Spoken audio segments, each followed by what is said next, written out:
बिस्मिल्लाहिर्रहमानिर्रहीम। अस्सलाम वालेकुम नाज़रीन, मैं हूं आपका होस्ट अज़हर चौधरी और आप देख रहे हैं यूट्यूब चैनल CNS न्यूज़। आज की जो शख्सियत हमारे साथ हमारे स्टूडियो में तशरीफ़ फरमाए, मकबूल भट्टी साहब। प्लास्टिक इंडस्ट्री की अगर बात की जाए तो नामी ग्रामी कंपनी है और पॉलीमर इंडस्ट्री के ऑनर हैं। ये प्लास्टिक की फील्ड से ताल्लुक़ रखने वाले मोस्टली लोग जो हैं वो मकबूल भट्टी साहब के नाम से वाकिफ़ हैं, इनको जानते हैं, पहचानते हैं। आज हम इनसे प्लास्टिक के हवाले से कुछ गुफ्तगू करेंगे जिसमें प्लास्टिक से रिलेटेड कोई भी जो चीज़ है वो आएगी, जिसमें शॉपिंग बैग का भी जिक्र करेंगे। अक्सर आपने देखा होगा कि गवर्नमेंट की तरफ से शॉपिंग बैग पर पाबंदी आयद की जाती है, जिससे बड़ी बड़ी इंडस्ट्रियां जो बंद हो जाती हैं, लोग बेरोजगार हो जाते हैं, उनको उनकी जो मोस्टली लेबर, उनके घर के जो चूल्हे तक वो बंद हो जाते हैं। सबसे पहला सवाल जो है हम मकबूल साहब से यही करेंगे कि अगर शॉपर पर पाबंदी लगाई जाए तो कितने लोग बेरोजगार होंगे? बिस्मिल्लाहिर्रहमानिर्रहीम। बहुत शुक्रिया आपका, आपने मुझे इनवाइट किया अपने शो में। असल में बात यह है कि मसला इन्वायरमेंट का नहीं है, मसला है उसको संभालने का। जितने भी मामला हैं शॉपिंग बैग के, जितने भी तरक्की याफ्ता ममालिक हैं, सभी ये लोग इस्तेमाल करते हैं। अगर सिर्फ शॉपिंग बैग की बात की जाए तो मेरा ख्याल है कि ये सबसे आसान तरीका पैकिंग का है। इसके अंदर ये हमारे जितने भी छोटे लेवल से लेके बड़े हर शोबे के लोग जो है इसके अंदर अपना कारोबार कर रहे हैं और इसको संभाल रहे हैं। बात ये है कि जब आप इसका इस्तेमाल करके होगा अल्टरनेट के तौर पे तो आप इस्तेमाल कर रहे हैं, इसका जो रिसाइकल है और इसको जो सही तरीके से डिस्पोज कर दिया जाए तो मेरा ख्याल है कि इसमें कोई इशू नहीं है। दुनिया के बेशतर ममालिक का जो दारोमदार है वो ये पैकिंग मटेरियल, शॉपिंग बैग, इसमें कोई बैन नहीं है। अगर अच्छे तरीके से मनसूबाबंदी कर ली जाए और ये अच्छे तरीके से इसको डिस्पोज कर दिया जाए तो ये पाकिस्तान में इशू हमेशा के लिए ख़त्म हो सकता है। मुख्तलिफ कंपनी की तरफ से, जैसे कि आपको मिसाल देता हूँ इंडिया की है। इंडिया में लोग शॉपिंग बैग के इस्तेमाल के बाद एक कंपनी वहाँ पर उन्होंने कहा कि हम इसको टाइल बना के मुख्तलिफ जगहों के ऊपर, हम रोड के ऊपर इसको लगा देंगे। एक तो इसकी लाइफ जो है वो ये है लाइफ टाइम इसकी होगी, ये इसकी ख़राब भी नहीं होगी। दूसरे नंबर पे ये इसका इस्तेमाल जो है वो सही हो जाएगा। मतलब इसके जिस तरह होता है कि ये प्लास्टिक जो है ये गलता नहीं है और ये सारे हमारे रुकावट बनता है, सीवेज के अंदर रुकावट बनता है, वो इसका मसला भी हल हो जाएगा। अच्छा मकबूल साहब, इस जो शॉपिंग बैग होता है इसको कितनी दफ़ा रिसाइकल किया जा सकता है? कोई इसकी टाइमिंग है, 1, 2 बार, 3 बार, 4 बार या अनलिमिटेड? देखें जी, असल में बात ये है कि अगर तो पाकिस्तान की बात की जाए जी तो इसको मोस्ट टाइम आप कर लेंगे तो फिर भी इसकी कोई ना कोई चीज़, कोई ना कोई शक्ल इख्तियार कर लेंगे, इख्तियार कर जाएगा। असल में बात यह है कि हमें ज़िम्मेदारी का एहसास मैन्युफैक्चर को भी होना चाहिए और जो इस्तेमाल करने उनको भी होना चाहिए। मैन्युफैक्चर को इसलिए होना चाहिए कि जो आप 2 या 3 दफ़ा इस्तेमाल करने के बाद आप इसको इस काबिल न लेके आए कि दोबारा वो इंसानी सेहत के लिए या किसी दूसरे मुज़र बन जाए। अच्छा, इसमें थोड़ा सा ऐड और मैं कर लूँ कि हुकूमत ने पिछले दिनों कुछ कंडीशंस लगाई थी कि आप इसके अंदर इसको बायोडिग्रेडेबल के ज़रिए इसको आप इस्तेमाल करें और ये ताकि ये हो जाए, महलूल की शक्ल में ये हो जाए। मगर टेक्निकली तौर पे देखा जाए तो ये इसके बहुत ज़्यादा नुकसान है। ये यानी वो जो बायोडिग्रेडेबल है जी जी, वो आप क्या कहते हैं कि वो ठीक नहीं है? मेरे ख्याल में जो मैंने पढ़ा है, जो मैंने सीखा है, जो मुझे पता है, उसके मुताबिक ये ठीक नहीं। उसकी वजह ये है कि ये हल होके अमूमी तौर पे पानी में हल हो जाता है। पानी फसलों में जाएगा और ये प्लास्टिक अल्टरनेट ज़ाया नहीं होता, ये वापस फिर सब्जियों में, फ्रूट में और दूसरे अजनास में वो इंसान के अंदर मुंतकिल होगा और ये बहुत ख़तरनाक है। इसके अंदर ये देखा जैसे समंदर में या दरियाओं में ये जब इसको हल करके ज़ाया हो जाएगा तो ये बेसिकली ये ज़ाया नहीं होता, ये हमारी आंखों से ओझल हो जाता है और ये दोबारा मछली के पेट में चला जाएगा, उसका हिस्सा बन जाएगा और ये दोबारा जब इंसान के खुराक का हिस्सा बनेगा तो ये यानी आबे हयात के लिए ये दोनों मुज़र सेहत है। ये बिल्कुल मुज़र सेहत है ये दोनों के लिए। अच्छा इसमें मकबूल साहब ऐसा भी तो हो सकता है जिस तरह ये सीवरेज के जो पाइपलाइन है या ये जो नदी नाले इनमें ये फंस जाता है, अगर सफाई के सिस्टम को बेहतर किया जाए तो ये कोई प्रॉब्लम तो नहीं है असल में? ये जी ये तो जिस तरह जो तरक्की याफ्ता कंट्री है उनमें भी तो ये सारा कुछ चल रहा है। बात आपने बड़ी अच्छी की। असल में हुकूमत की नालायकी होती है कि वो शायद वो साफ़ नहीं करवाना चाहते। दूसरे नंबर पे जो मेन चीज़ है वो हमारे मुल्क में शऊर की कमी है। हम लोग उसका इस्तेमाल नहीं सही करते। जब इस्तेमाल करने के बाद उसको इस तरह रफ अंदाज में फेंक देते हैं या गटर की जीनत बन जाते हैं या ये नालों में जाके बंद हो जाते हैं, ब्लॉकेज बन जाती, तो गवर्नमेंट को ये एक बहुत बड़ा एज मिल जाता है कि जी आप इसको बंद कर दें, ये हमारा ये इन्होंने इन्वायरमेंट के ऊपर असरअंदाज हो रहा है, लिहाजा इसको ये बैन कर दिया जाए। हालांकि अगर इसका सही तरीके से इस्तेमाल किया जाए तो इसमें कोई हर्ज नहीं है। आप जैसे कि आपको मैंने पहले शुरू में बताया कि दुनिया के बेशतर तरक्की याफ्ता ममालिक इसका इस्तेमाल कर रहे हैं और वो बड़े अच्छा। इसमें एक चीज़ और जो बड़ी अहम है वो मैं शायद आपसे तज़किरा नहीं किया कि इसमें गेज का बहुत बड़ा इशू है। ये हमारे मैन्युफैक्चर भाई जितने भी हैं ये इसकी गेज इतनी ये माइक्रोन इतनी बारीक होता है इसका कि वो होता है, इसमें कोई शक नहीं कि वो इन्वायरमेंट के लिए ख़तरनाक है। अच्छा आप इसकी गेज के मैक्सिमम एक जगह पे जाके वहाँ पे इनको पाबंद करें कि ये लोग कम से कम जो इसकी गेज है वो यहाँ इतनी गेज के ऊपर इसको बनाए पैकिंग मटेरियल में, तो मेरा नहीं ख्याल कि इसके ऊपर किसी किस्म का वो हर्ज होगा। अच्छा प्लास्टिक के काफ़ी सारे शोबे हैं जी अगर उन शोबा से हट के अगर हम सिर्फ शॉपिंग बैग की बात करते हैं तो इसमें अगर पाबंदी लग जाती है तो आपके ख्याल से पाकिस्तान में कितने लोग जो बेरोज़गार हो जाएंगे? देखें जी, असल में आप शॉपिंग बैग का तज़किरा कर रहे हैं। शॉपिंग बैग के अलावा भी प्लास्टिक जब से प्लास्टिक का इस्तेमाल हुआ है दुनिया में तो ये इनकलाब आ गए हैं हर शोबे में। ऑटो इंडस्ट्री है वहाँ पे इनकलाब आ गया। यही गाड़ियाँ जो मोस्टली जिसके ऊपर हमारी जो मादनियात है बहुत ज़्यादा इसका इस्तेमाल होता था लोहे का, वो तकरीबन ना होने के बराबर हो गया। इसका टोटल इंटीरियर प्लास्टिक के ऊपर चला गया। इसके फ्यूल टैंक ये प्लास्टिक के ऊपर चले गए। इसी तरह आप दूसरी इंडस्ट्री में जाएं, जैसे इन्वायरमेंट को बचाने के लिए ही प्लास्टिक आया है। अच्छा, आप इससे पहले देखें कि ऐसे कोई 10 साल या 15 साल पहले देखें तो आपको सीमेंट के बैग आपको ये कागज़ की पैकिंग में होते थे जो कि हमारे इन्वायरमेंट के लिए बड़ा ख़तरा था। ज़ाहिरी बात है उनको इस्तेमाल जो है वो दरख्तों की कटाई होती है या किसी भी तरीके पेपर जिस तरह हासिल किया जाता है, ये सारे मामला होते हैं। तो प्लास्टिक बैग आगा पीपी के बैगों के ऊपर वो सारे मामला जो है वो पैकिंग जो है इसकी हो रही है पीपी के बैग सीमेंट की। तो मेरा ख्याल है कि ये इन्वायरमेंट के लिए नुकसानदेह नहीं है, इन्वायरमेंट के लिए फ़ायदेमंद है ये चीज़ें। अगर हमने सिर्फ शॉपिंग बैग को ही फोकस करना है तो दूसरे शोबे भी देखें जहाँ पे हमने कागज़ को मार्केट से उड़ा दिया है और उसके बदले हमने प्लास्टिक को वहाँ पे इन कर दिया है। वहाँ पे हमारा इन्वायरमेंट जो है वो इन्वायरमेंट के लिए नहायत मुफीद है। ये प्लास्टिक जो है ये नहायत मुफीद है वहाँ के। तो अच्छा, मेरा ख्याल है कि प्लास्टिक का इस्तेमाल जो नेमल बदल है भले वो लोहे के ऊपर हो भले वो किसी भी और धातु के ऊपर हो वो बेहतरीन है, इसमें कोई शक नहीं। अच्छा, आपका जो शोबा है वो कलर का है, केमिकल्स का।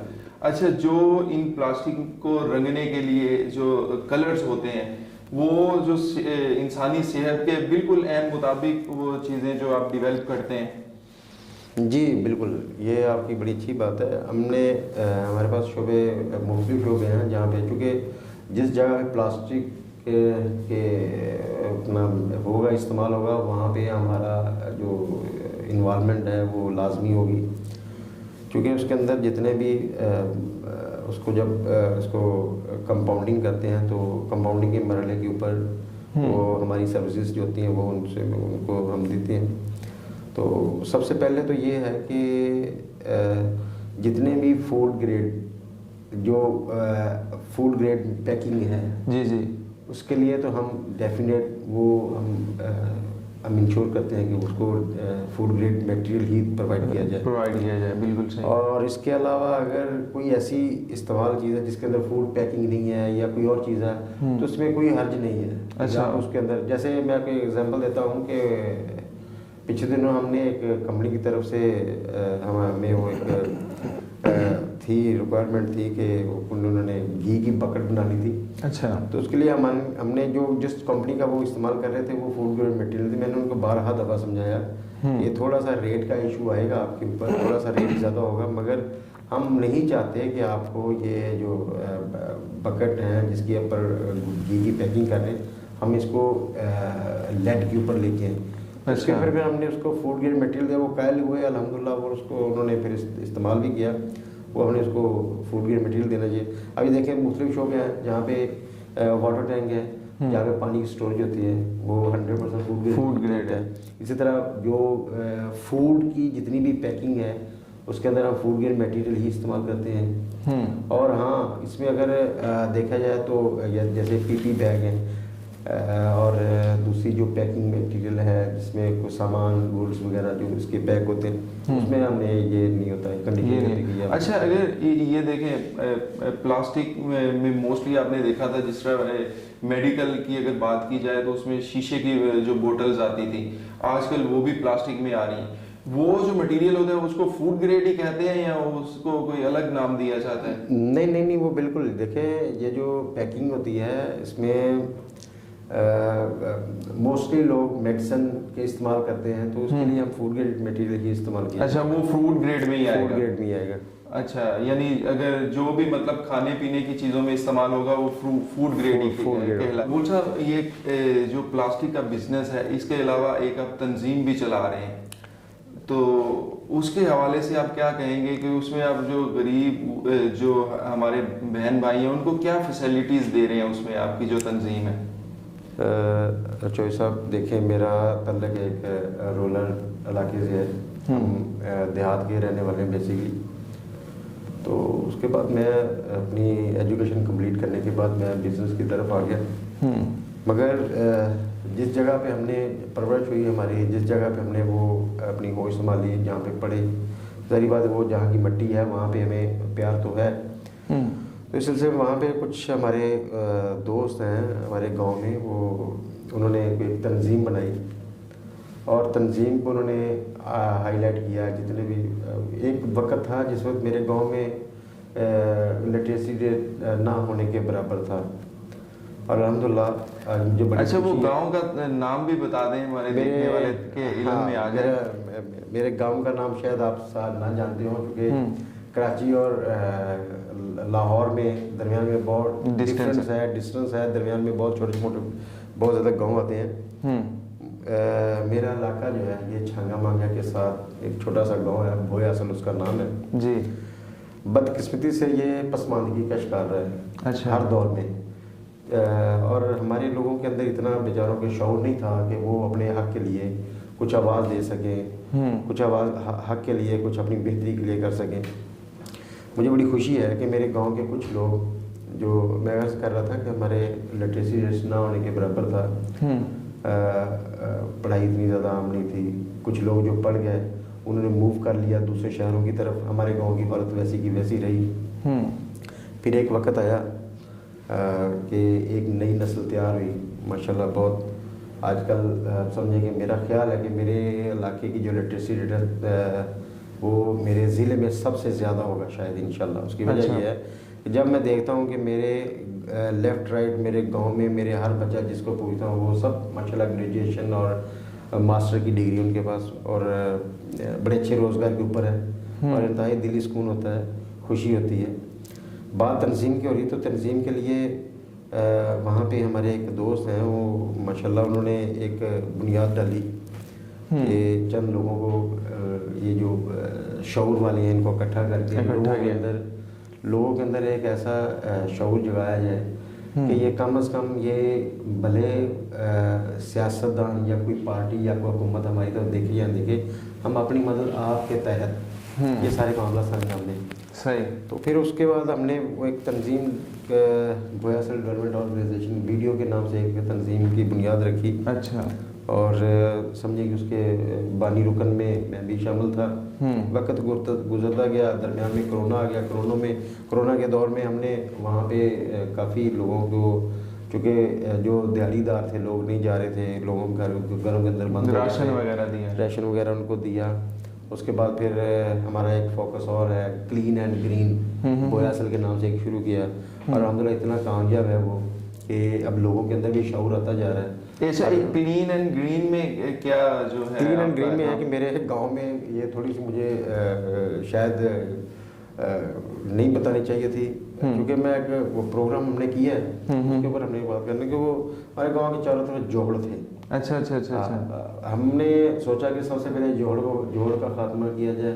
उसके अंदर हमें जो मुकामी सियासी लोग थे उसमें PMLN भी थी, और हमारी ये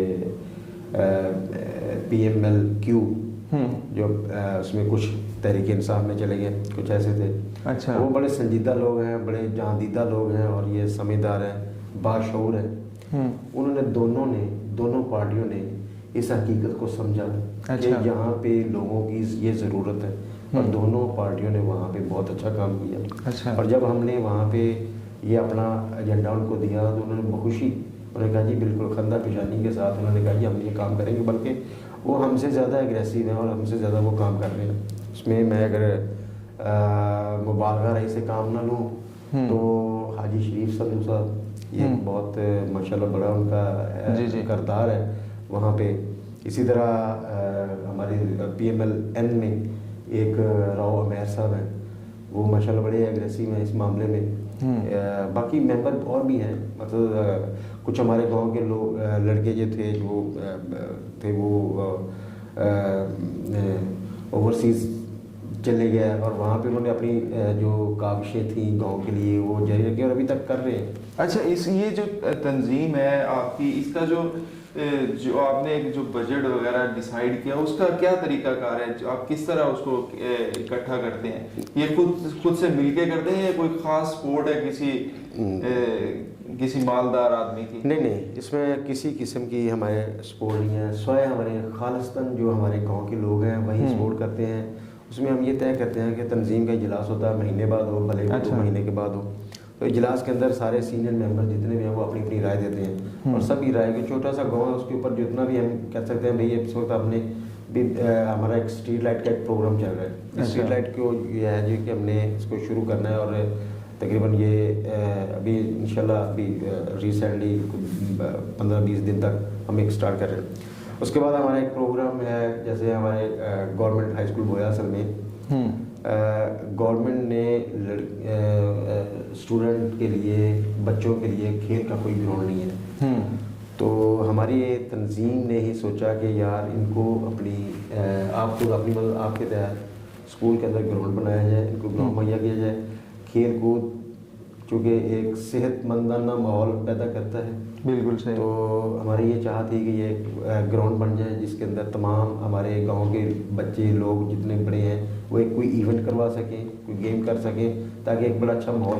अच्छा मकबूल साहब, आप देखें, आप सोशल वर्कर हैं, तो इन जो गरीब हैं उनके मसाइल को भी आप समझते हैं, तो थोड़ा सियासत में भी इंटरेस्ट है आपको? वो है, सिर्फ मेरा ज़ाती हद तक है, वो मैं किसी के इसके ऊपर किस पार्टी को आप सपोर्ट करते हैं? नहीं, वो बताना मुनासिब नहीं होगा शायद वो चैनल के ऊपर, कि शायद वो मैं। अच्छा चले ये बता दें कि 2017 की गवर्नमेंट ठीक थी या आपके हिसाब से ये जो 2021 में जा रही है ये गवर्नमेंट ठीक? ये आप बताएं कि कौन सी गवर्नमेंट बेहतर थी? मेरा ख्याल है कि पाकिस्तान के लिए PMLN बेहतर थी। नहीं, आज थोड़ा महंगाई के ऊपर थोड़ा क्या बात करें? महंगाई देखें जी, महंगाई जो है ये आम बंदा, देखें एक बंदा जिसकी सैलरी 15 से 18 हज़ार रुपये, मेरे पास लड़के काम करते हैं जो 18 हज़ार सैलरी, और मैं सच्ची बात है कि जब गुजारा मुश्किल है। रात को जब सोता हूँ तो मैं सोचता हूँ कि जिसको मैं 15 या 18 हज़ार या 20 हज़ार का तनख्वाह दे रहा हूँ उसका गुजारा कैसे होता होगा। वो तो हमारे वजीर आजम साहब का भी नहीं होता था 2 लाख तो ज़ाहिर बात है जी, वज़ीर आज़म को तो ऐसे ऐसे बिल्कुल। अच्छा, इस हवाले से आप क्या मैसेज देना चाहेंगे जो आपकी तंजीम है, इस हवाले से जो हमारे ऑडियंस हैं, जो हमारे नाज़रीन हैं, उनको आप क्या मैसेज देंगे? देखें जी, सुकून हासिल करना है दुनिया में और अल्लाह ताला से कुछ लेना है तो गरीबों की मदद करें, गरीबों की मदद की जाए। इसके अलावा आप भले जितना मर्जी कर लें। मैं पिछले दिनों मैं एक इश्तिहार पढ़ रहा था, मुझे बहुत ज़्यादा उसने मेरे दिल के ऊपर असर किया कि आपसे नमाज, लोग इस गलत फहमी में मारे जाएंगे कि सिर्फ उनसे नमाज, रोज़ा और हज का सवाल होगा। ऐसा नहीं है, उनसे उसकी इंसानियत के बारे में भी सवाल होगा, उसके हमसाये के बारे में भी सवाल होगा कि तेरा हमसाया भूखा था, तू पेट भर के सो गया। बिल्कुल सही। तेरे गांव में बच्चे स्कूल नहीं जा सकते, उनके पास यूनिफॉर्म, किताबें नहीं थी, उनके पास कुछ खाने पीने के नहीं था, उनके घर के हालात अच्छे नहीं थे, और तू ये करता रहा। तेरे बच्चे जो थे वो बाहर की यूनिवर्सिटी में पढ़ते थे, पूछ तो होगी, पूछ ली। हाँ, पैगाम यही है कि ये अपने लेफ्ट राइट नज़र रखें, जितने भी मदद जितनी हो सके, छोटी से थोड़ी भी हो सके तो वो करें। भले आप एक कंबल खरीद सकते हैं, बिल्कुल, एक गरीब को कंबल लेके दे दें। बिल्कुल सही हो गया। बहुत शुक्रिया मकबूल साहब, बहुत शुक्रिया, आप हमारे प्रोग्राम में तशरीफ़ लाए। नाज़रीन, आपने हमारे आज के मेहमान की बातें सुनी, जिनका लास्ट मैसेज था कि अपने इर्द गिर्द ज़रूर नज़र रखिए, जो आपके साथ आपके हमसाए हैं, वो आपको लगता है कि वो कुछ अफोर्डेबल नहीं है तो आप उनकी किसी तरह से भी हेल्प कर सकते हैं। दूसरा, आपने अपने इर्द गिर्द माहौल की जो सफाई सुथराई है उसका भी ख्याल रखना है। गवर्नमेंट के साथ साथ हम सबका फ़र्ज़ है कि हम अपने मुल्क पाकिस्तान को जितना हो सके अपना घर की तरह साफ रखें। तो इंशाल्लाह नेक्स्ट आपसे फिर किसी प्रोग्राम में मुलाकात होगी। अपने होस्ट अजहर चौधरी को इजाज़त दीजिए। अल्लाह हाफिज़।